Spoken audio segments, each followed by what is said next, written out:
کہ لوگ آپس میں یہاں تک سوال کریں گے کہ یہ کائنات اگر اللہ نے بنائی ہے تو اللہ کو کس نے بنایا ہے. تو رچرڈ ڈاؤکنز کی کتاب پڑھ کے تو مجھے وہ یقین آیا کہ واقعی آپ صلی اللہ علیہ وسلم نے سچ فرمایا تھا. اور ایک اور حدیث بخاری اور مسلم کی ہے، اس میں آیا کہ شیطان آتا ہے انسان کے پاس، وہ کہتا ہے یہ چیز کس نے بنائی، یہ کس نے بنائی. الٹیمیٹلی پوچھتا ہے اللہ کو کس نے بنایا. جب یہ کہے تو تم کہو اعوذ باللہ من الشیطان الرجیم اور اللہ کی پناہ حاصل کر. لیکن اس کا ایک طرق صحیح سند کے ساتھ سنن ابی داؤد میں انٹرنیشنل نمبر کے مطابق 4723 اور سنن نسائی الکبریٰ میں 10497 نمبر حدیث ہے. بہترین یہی حدیث ہے کہ شیطان آ کے سوال کرتا ہے تو اس میں آپ صلی اللہ علیہ وسلم نے فرمایا کہ تم کہو فقولوا اللہ احد اللہ الصمد لم یلد ولم یولد ولم یکن لہ کفوا احد.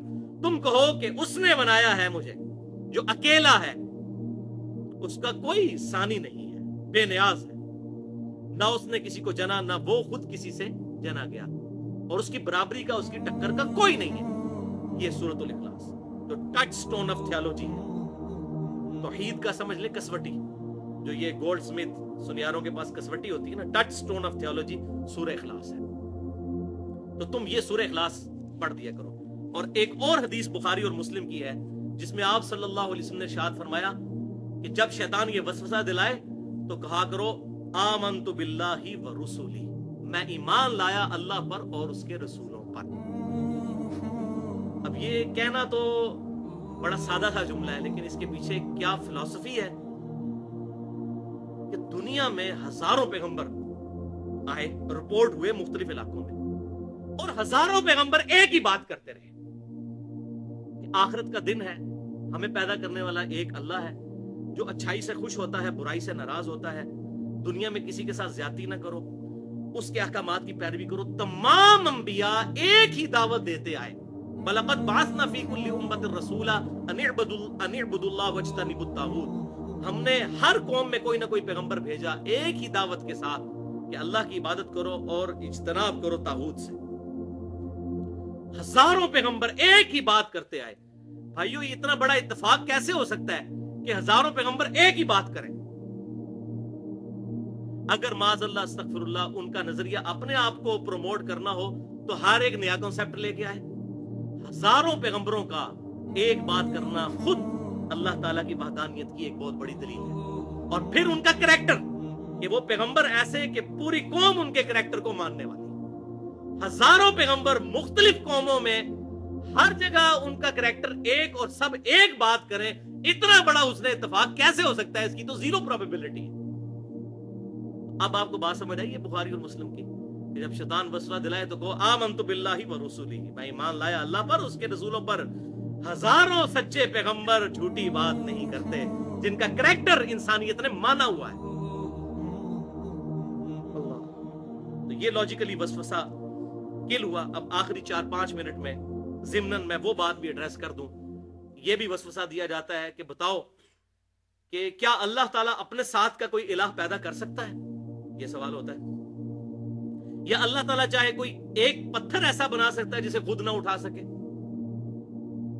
اس کا جواب کیا دیا جائے؟ تو بھائیو بائی ڈیفینیشن یہ سوالات ہی غلط ہیں. اگر آپ سے کوئی پوچھے کہ بتائیے جب آپ کے ابو جان کی آپ کی امی جان کے ساتھ پہلی شادی ہوئی تھی اس وقت آپ کی عمر کتنی تھی؟ تو آپ کہیں گے یہ تو سوال ہی غلط ہے جناب، اللاجیکل سوال، میری عمر کہاں سے ہونی تھی؟ اور اس کو علم الکلام میں کہا جاتا ہے محال. اس طرح کے جو اللاجیکل کوسچن ہے اس کو کہا جاتا ہے محال. یہ بائی ڈیفینیشن ہی غلط ہے. کیوں؟ اگر کوئی شخص یہ کہے کہ اللہ تعالیٰ کیا اس بات پر قادر ہے کہ اپنے ساتھ کا کوئی اور الہ پیدا کر لے، تو ہم کہیں گے کہ بھائی یہ سوال ہی اللاجیکل ہے، اس لیے کہ جو پیدا ہوگا وہ الہ تو ہو ہی نہیں سکتا، وہ تو مخلوق ہوگا. خالق کی تو ڈیفینیشن ہی یہی ہے لم یلد ولم یولد، وہ اوریجن ہو. تو اللہ تعالیٰ کیا اور کوئی الہ پیدا کر سکتا ہے؟ تو ہم کہیں گے یہ سوال ہی غلط ہے، یہ محال ہے. آپ اس کو کہنا کہ اللہ کی قدرت میں داخل نہیں ہے، بھائی یہ سوال ہی غلط ہے. اچھا اسی طریقے سے کیا اللہ تعالیٰ کوئی ایسا پتھر بنا سکتا ہے جس کو خود نہ اٹھا سکے؟ تو ہم کہیں گے یہ بائی ڈیفینیشن ہی سوال غلط ہے. خود نہیں اٹھا سکتا تو وہ الہ نہیں ہے. اچھا وہ وہ کہتے ہیں اگر وہ بنا نہیں سکتا تو پھر الہ، تو یہ سوال ہی غلط ہو جائے گا. کوئی بھی چیز الہ کی کیپیبلٹی سے باہر نہیں ہو سکتی، اس کے قابو سے باہر نہیں. ان اللہ علی کل شیء قدیر. تو یہ سوال اس کے جواب میں ہم کہیں گے محال ہے. اسی طریقے سے اگر کوئی شخص یہ کہے کہ اللہ تعالیٰ چاہے تو نبی صلی اللہ علیہ وسلم کے بعد بھی کسی کو پیغمبر بنا کے بھیج سکتا ہے، تو ہم کیا کہیں گے؟ محال ہے. کیوں؟ قرآن پاک نے فیصلہ کر دیا ما کان محمد ابا احد من رجالکم ولکن رسول اللہ وخاتم النبیین. خاتم بھی ہے اور خاتم بھی ہے، دونوں چیزیں قرآن میں بھی احادیث میں بھی آیا. تو اب یہ خاتم نبوت کی ڈیفینیشن کے منافی ہو جائے گا کہ اللہ تعالیٰ کوئی اور پیغمبر بھیج دے. انہیں جی اللہ تعالیٰ چاہے تو کر سکتا ہے، تو ہم کہیں گے نہیں. کیوں؟ قرآن میں آیا لا تبدیل لکلمات اللہ. اللہ کے کلمات نہیں بدلتے، جو کلمات بدل دے وہ اللہ نہیں ہے، اور جو اللہ ہے وہ کلمات نہیں بدلتا. جو جھوٹ بولے وہ اللہ نہیں ہے، اور جو اللہ ہے وہ جھوٹ بولتا نہیں ہے.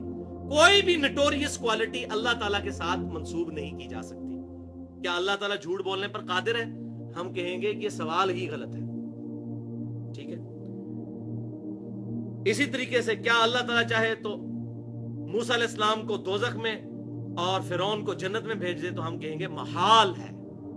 تو یہ ہوگی محال کی ٹرم.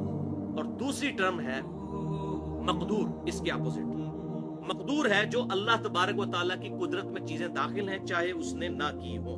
مثلا اگر کوئی شخص کہے کیا اللہ تعالیٰ ایسی سیڑھی بنا سکتا ہے جس سے ہم آسمان پہ چڑھ جائیں؟ تو ہم کہیں گے ہاں بنا سکتا ہے، اگرچہ اس نے بنائی نہیں ہے لیکن اللہ تعالیٰ اس بات پر قادر ہے. اللہ تعالیٰ چاہے تو آگ کو ٹھنڈا کر سکتا ہے، بالکل کر سکتا ہے. عموماً نہیں ہوتی لیکن جب چاہے کر سکتا ہے. ابراہیم علیہ السلام کے لیے کی. تو فزیکل فینومینا آف نیچر جتنے ہیں وہ اللہ تعالیٰ کی مخلوقات ہیں، جب چاہے اللہ تعالیٰ ان کو توڑ سکتا ہے جس وقت چاہے. ہمیں نیند سے بے نیاز کر سکتا ہے، بالکل کر سکتا ہے. جنت میں کرے گا، وہاں نیند نہیں ہے، جنت میں رات نہیں ہے. پیشاب سے بھی بے نیاز کر دے گا. صحیح مسلم میں حدیث ہے خوشبودار ڈکار آئے گی، سارا کھانا ہضم، پیشاب کی ضرورت ہی کوئی نہیں. تو یہ سارے فزیکل فینومینا آف نیچر اللہ تعالیٰ ان فینومیناز کا پابند نہیں ہے. اللہ تعالیٰ جب چاہے ان کو توڑ سکتا ہے. یہ تمام چیزیں مقدور ہیں. تو محال اور مقدور کا فرق سمجھ آ گیا. میرے خیال ہے اتنا ہی کافی ہے. باقی جتنی چیزیں ہیں وہ ساری باتیں ایڈریس کی جائیں تو گھنٹوں چاہیے. اللہ تعالیٰ سے دعا ہے جو حق بات میں نے کہی اللہ تعالیٰ ہمارے دلوں میں راسخ فرمائے. اگر جذبات میں میرے منہ سے کوئی غلط بات نکل گئی تو اللہ تعالیٰ ہمارے دلوں سے محو کر دے. ہمیں کتاب و سنت کی تعلیمات پر عمل کر کے دوسرے بھائیوں تک پہنچانے کی توفیق عطا فرمائے. سبحانک اللہم و بحمدک اشہد ان لا الہ الا انت استغفرک و اتوب الیک وما علینا الا البلاغ المبین.